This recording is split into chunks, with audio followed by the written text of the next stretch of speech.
जब कोई spine patient MRI कराता है तो दिमाग में एक उम्मीद होती है कि अब एक या दो एक्सपीरियंस स्पाइन स्पेशलिस्ट से मिलकर क्लैरिटी मिल जाएगी। लेकिन अक्सर होता क्या है, एक डॉक्टर कहता है आपका केस सर्जिकल है, दूसरा बोलता है मेडिसिन या फिजियो से मैनेज हो जाएगा, और तीसरा किसी और डायरेक्शन में ले जाता है, इंजेक्शंस या फिर और टेस्ट। पेशेंट्स और कंफ्यूज हो जाते हैं, सोचते हैं मैं किसकी बात मानूं। सबकी डिग्रीज भी स्ट्रॉन्ग है, सबकी ट्रेनिंग और एक्सपीरियंस भी काफ़ी इंप्रेसिव है, तो फिर सही कौन है? शायद सभी अपने अपने नज़रिए से सही भी होंगे, लेकिन पेशेंट के लिए ये कॉन्फ्लिक्टिंग ओपिनियंस एक इमोशनल बर्डन बन जाता है। अगर आप इस कन्फ्यूजन की सिचुएशन से वाकिफ़ हैं या आप ये खुद फेस कर रहे हैं तो ये वीडियो आपके लिए है। आज मैं एक प्रैक्टिकल फ्रेमवर्क दूंगा जिससे आपको पता चलेगा कि किस डॉक्टर की बात पे भरोसा करें बिना किसी बायस के, और मैं ये भी बताऊंगा कि किन सिचुएशंस में आपको मल्टीपल डॉक्टर्स की राय की ज़रूरत नहीं पड़नी चाहिए और किन सिचुएशंस में मल्टीपल ओपिनियंस लेना एक्चुअली नुकसानदायक हो सकता है। One clarity before we move forward. एक हमारे प्रीवियस एपिसोड नंबर 35 में how to choose the right specialist for your spine condition, उसमें हमने डिस्कवर किया था कि किस स्टेज पर कौन सी स्पेशलिटी का डॉक्टर सही होता है। आज हम उस स्टेज से आगे की बात कर रहे हैं जब आप अपनी कंडीशन के लिए सही स्पेशलिस्ट के पास पहुंच चुके हो, पर उनमें हर किसी का प्लान अलग है। ऐसे में कैसे डिसाइड करें? ये एपिसोड आपको एक नया पर्सपेक्टिव देगा जो आपके लिए आपकी स्पाइन ट्रीटमेंट की जर्नी को स्मूथ बनाएगा। First, let's start with the basic question.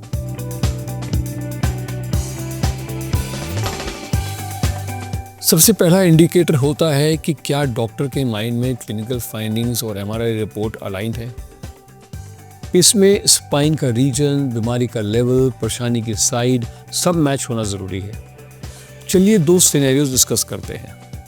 पहले में मान लीजिए आपको लेफ्ट लेग में पेन है और एमआरआई क्लियरली लंबर रीजन में L4 L5 पर और लेफ्ट साइड में डिस्क प्रोट्रूजन दिखा रहा है जो लेफ्ट साइड की नर्व को ही कंप्रेस कर रहा है, तो ये मैच काफ़ी स्ट्रॉन्ग है। ऐसे केस में अगर कोई स्पाइन सर्जन बोलता है नर्व दबी है और सीवियर पेन या पुअर क्वालिटी ऑफ लाइफ के चलते हम सर्जरी कंसिडर कर सकते हैं, तो ये एक वेल रिकमेंडेशन है। अब अगर दूसरा डॉक्टर सिर्फ पेन किलर या इंजेक्शन सजेस्ट कर रहा है तो ये मिसमैच डायग्नोसिस का नहीं है, मिसमैच इस समझ का है कि आपकी बीमारी की स्टेज पर आपके लिए क्या अप्रोप्रिएट है। Now let's see the second scenario. इस सेकंड सिनेरियो में अगर आपका पेन वेग है, एमआरआई नॉर्मल है और एक डॉक्टर आपको नर्व ब्लॉक ट्राई करने को सजेस्ट कर रहा है और दूसरा अभी और टेस्ट बोल रहा है, तो ये साइन है कि अभी मेन डायग्नोसिस पर क्लैरिटी नहीं है। ऐसे में आप या तो इवैल्यूएशन जारी रखें या एक और ओपिनियन कंसिडर करें, आइडियली किसी ऐसी सीनियर डॉक्टर की जिसका नज़रिया होलिस्टिक हो। और यही आता है एक कॉमन ट्रैप, क्या हर सीनियर डॉक्टर होलिस्टिक सोचता है?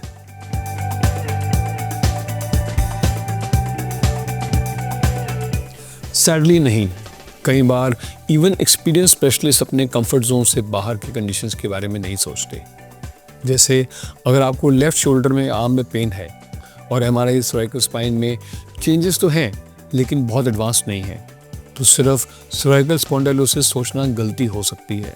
हो सकता है इशू ब्रेकियल प्लेक्सस में हो या पोस्ट वायरल न्यूराल्जिया या अर्ली एमएस का साइन या इवन सिंपल शोल्डर प्रॉब्लम हो।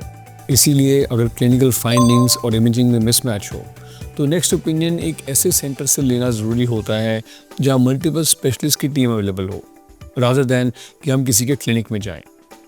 और अच्छी बात यह है कि अक्सर ऐसे सेंटर्स में हर डिफरेंट ओपिनियन के लिए आपको सेपरेट फी नहीं देनी पड़ती।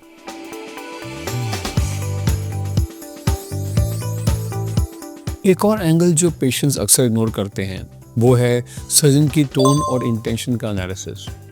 अगर कोई डॉक्टर आपको प्रेशर दे रहा है बिना समझाए या सिर्फ एमआरआई की बेसिस पे सर्जरी बोल रहा है बिना क्लिनिकल डिस्कशन के, तो वो एक रेड फ्लैग हो सकता है।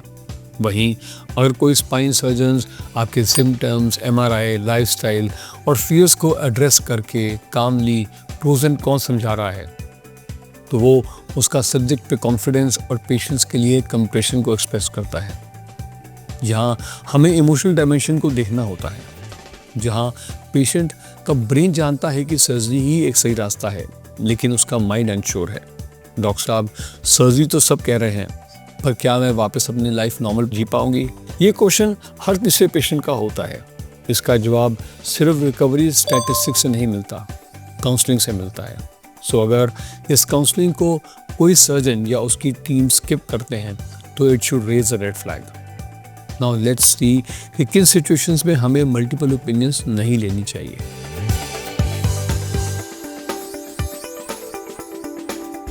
इस एस्पेक्ट के लिए एक प्रैक्टिकल अप्रोच हम फॉलो कर सकते हैं। सिम्टम्स के प्रोग्रेशन को देखना।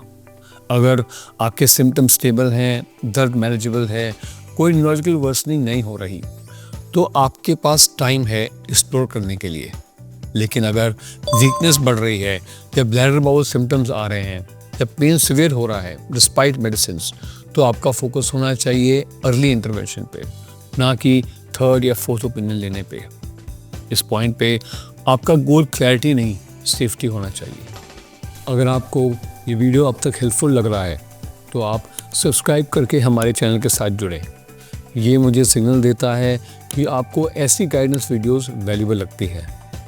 अब चलते हैं उस प्रॉमिस 5 पॉइंट फ्रेमवर्क पर, जो हर पेशेंट को याद रखना चाहिए जब वो मल्टीपल ओपिनियंस में कंफ्यूज्ड हो।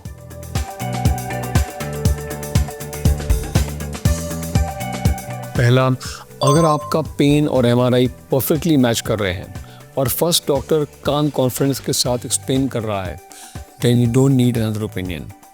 और दूसरा, अगर क्लिनिकल सिम्टम्स या एमआरआई में मिसमैच है तो दूसरा ओपिनियन किसी होलिस्टिक स्पाइन सेंटर से लेना चाहिए, जहां मल्टीपल कॉजेज़ को कंसिडर किया जाता है।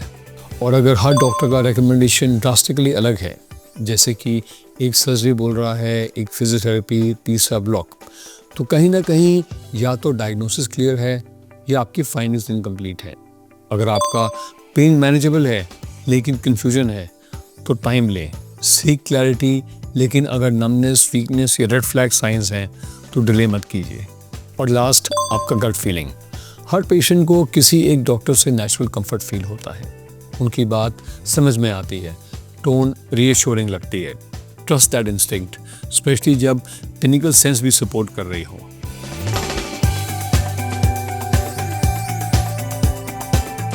हर पेशेंट ये कन्फ्यूजन फेस करता है, आप अकेले नहीं हैं। पर क्लैरिटी मिलती है जब हम पैनिक नहीं करते, एक स्ट्रक्चर सोर्स के साथ स्टेप बाय स्टेप समझते हैं। अगर हम 2-3 डॉक्टर्स का ओपिनियन लेते हैं तो हर ओपिनियन मिसमैच में हमें पैनिक नहीं करना चाहिए। एक्चुअली देखा जाए तो there are very few scenarios जहाँ मल्टीपल ओपिनियंस लेना फ़ायदेमंद होता है, लेकिन कभी कभी हम बस अपने मन की पसंद की बात सुनना चाहते हैं, इसीलिए मल्टीपल ओपिनियंस लेते हैं। मोस्ट केसेस में क्लैरिटी ऑलरेडी फर्स्ट डॉक्टर ने दे दी होती है, बस हमें उस क्लैरिटी को रिकग्नाइज करना होता है। अगर ये वीडियो आपको थोड़ा भी हेल्पफुल लगा तो प्लीज़ एक बार शेयर ज़रूर करिएगा किसी ऐसे फ्रेंड या रिश्तेदार के साथ जो आज किसी स्पाइन ओपिनियन से कन्फ्यूजन में फंसा हुआ है। हो सकता है ये उसका कॉन्फिडेंस रिस्टोर कर दे। तब तक आप चाहें तो चैनल की बाकी स्पाइन प्लेलिस्ट एक्सप्लोर कर सकते हैं। Slip disc, spinal stenosis, injection, surgery decision making, post op recovery, सब टॉपिक्स क्लियरली दिए गए हैं। तब तक के लिए stay aware, stay hopeful and stay strong.